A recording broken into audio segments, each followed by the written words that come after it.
And he was the National Secretary of the Nation of Islam. He was at the speech.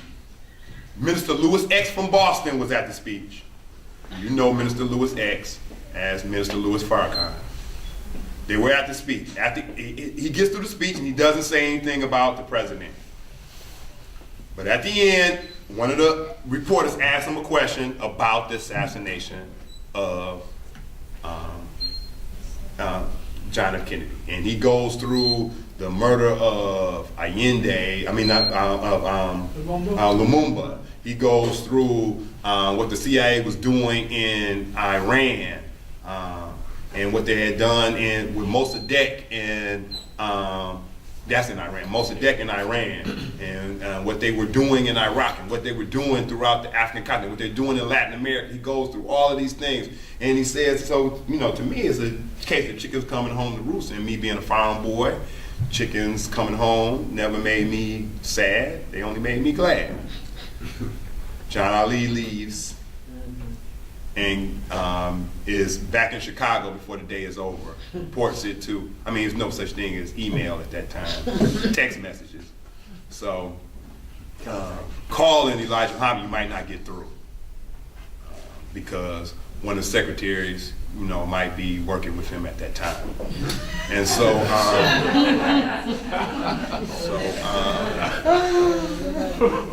he had to go to Chicago. So he gets to Chicago and he tells Elijah Muhammad, of course, and Elijah Muhammad silences Malcolm. He does not give a time period. I know everybody heard the 90-day. Malcolm assumed it was 90 days because that's what normally happened. That was normal for ministers who said the wrong thing that Elijah Muhammad didn't want you to say. You get silenced for 90 days. So Malcolm assumed it was going to be 90 days. But it doesn't take him long to figure out that this ain't the same. And so Malcolm starts giving speeches. Not speeches, but little talking to the press. While he's walking out of buildings, the press is talking. He starts all the stuff he's not really supposed to do. He gives a couple of interviews on a couple of TV stations. It's clear that Malcolm understands that this is it. His time with the Nation of Islam has come to an end. And of course, he's very well aware of the secretaries, Evelyn, Gladys, Olivia, Tynetta. I can't remember all the rest of them. So there's about 7 of them. And at that time, 4 were pregnant. And all of them had 1 child. The ones that were pregnant were having their 2nd child by him. So he was well aware of that. And he mentions it to Lewis, Minister Lewis X. And Mr. Lewis X immediately calls Elijah Muhammad and tells him that Malcolm is talking about that he asked him that you got secretaries. And it's a done deal. Malcolm never is reinstated as a minister in the Nation of Islam. And within a year and a half, he is dead.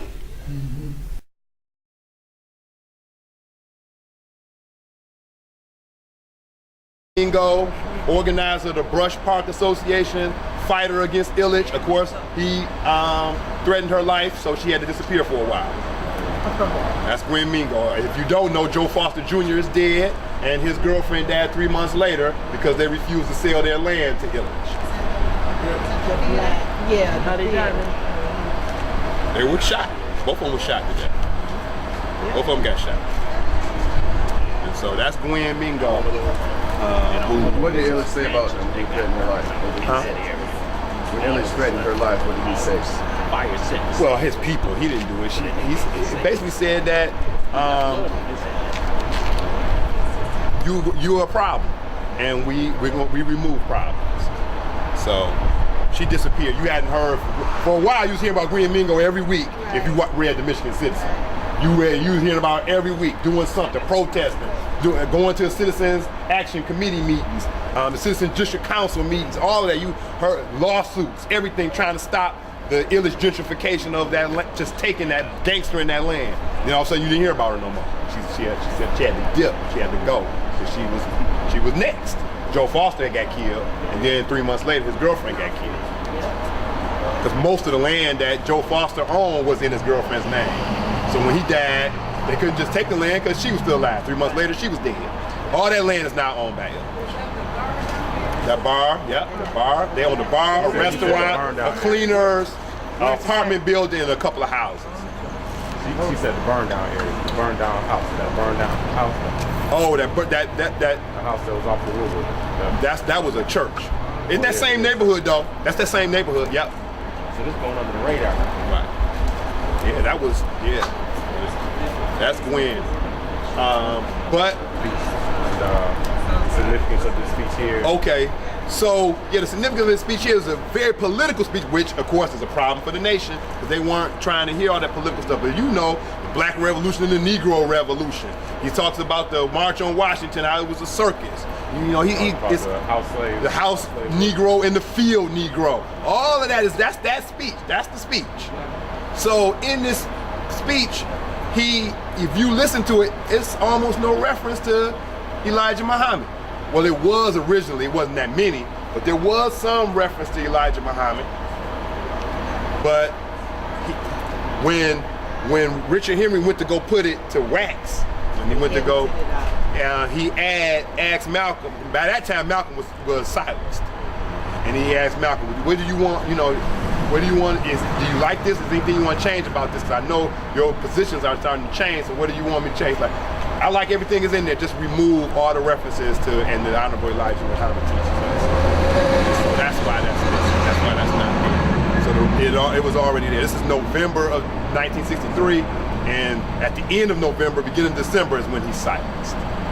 So a couple of weeks before he's silenced is when he gives the message to the grassroots speech here. He will come back a few months later and give the ballot or the bullet speech in 1964, March of 1964. So November 1963, 3 months later, when the 90-day suspension he thought would be up, and it didn't, it was indefinite, he gives the ballot to the bullet speech here. February. I think March 64. When did he go to Macon? And the end of March of 1964. Message to the grassroots and ballot or the bullet. Martin Luther King Jr. spoke here a number of times. The first time he spoke here was at the National Baptist Conference in 1958. So he spoke here prior to Malcolm speaking here. And of course, Malcolm X spoke here in 1963 in November, Message to the Grassroots. Message to the Grassroots was organized by the Group on Advanced Leadership, also known as GOLD. And he spoke again here in March of 1964.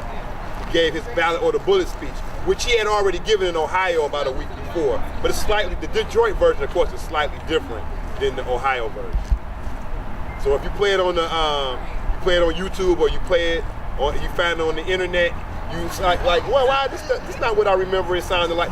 You may be listening to the different one. It's more, he gives a speech, like Martin Luther King Jr. gave I Have a Dream speech more than once. Malcolm X gave a ballot or the bullet speech more than once. So this is Masjid Wali Muhammad. This is, at one time, this was part of the Nation of Islam, and it was temple number 1 from about 1952 to 1976. Of course, when Imam Wafiddin Wallace Muhammad, when he moves the Nation of Islam to Sunni Islam, he takes on the name Imam Wafiddin Muhammad, and he changes the name from temple number 1 to Masjid Wali Muhammad.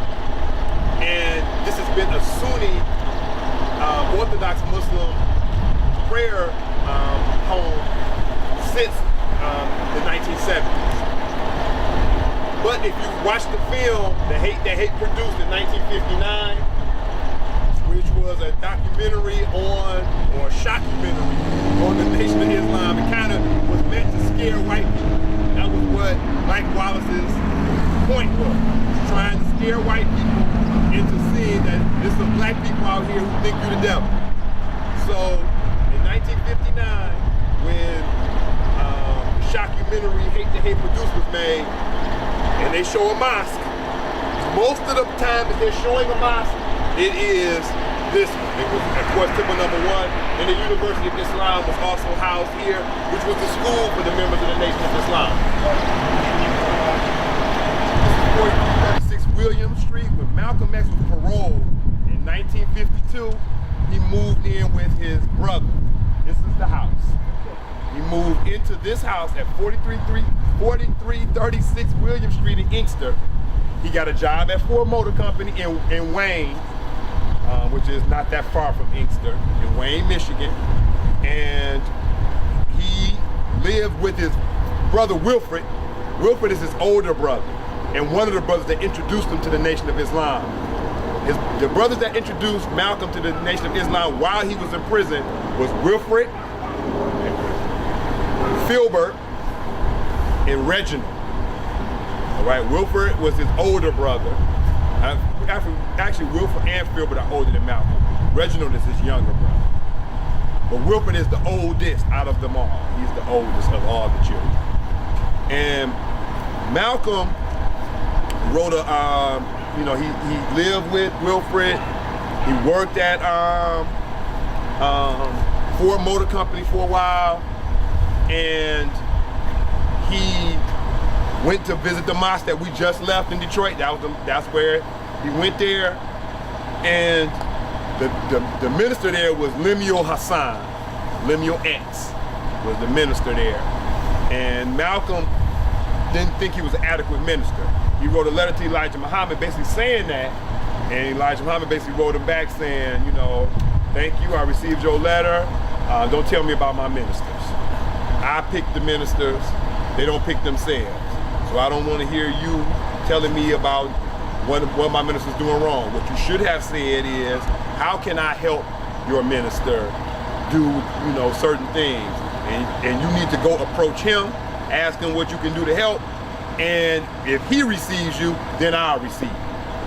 So as time goes on, Malcolm basically does get Minister Lemuel moved to a much smaller mosque in Ohio. Wilfred becomes the minister at Temple No. 1, and Malcolm becomes the assistant minister at Temple No. 1 by 1956. Of course, after that, Malcolm takes off. He goes and lives in Chicago with Elijah Muhammad, and basically is treated like a son. And when he leaves from there, he begins to go out and organize temples all over. Eventually started a newspaper. He goes in 1959, he goes on a trip abroad to what is called the Middle East, but Northern Africa, Southeast Asia, Southwest Asia.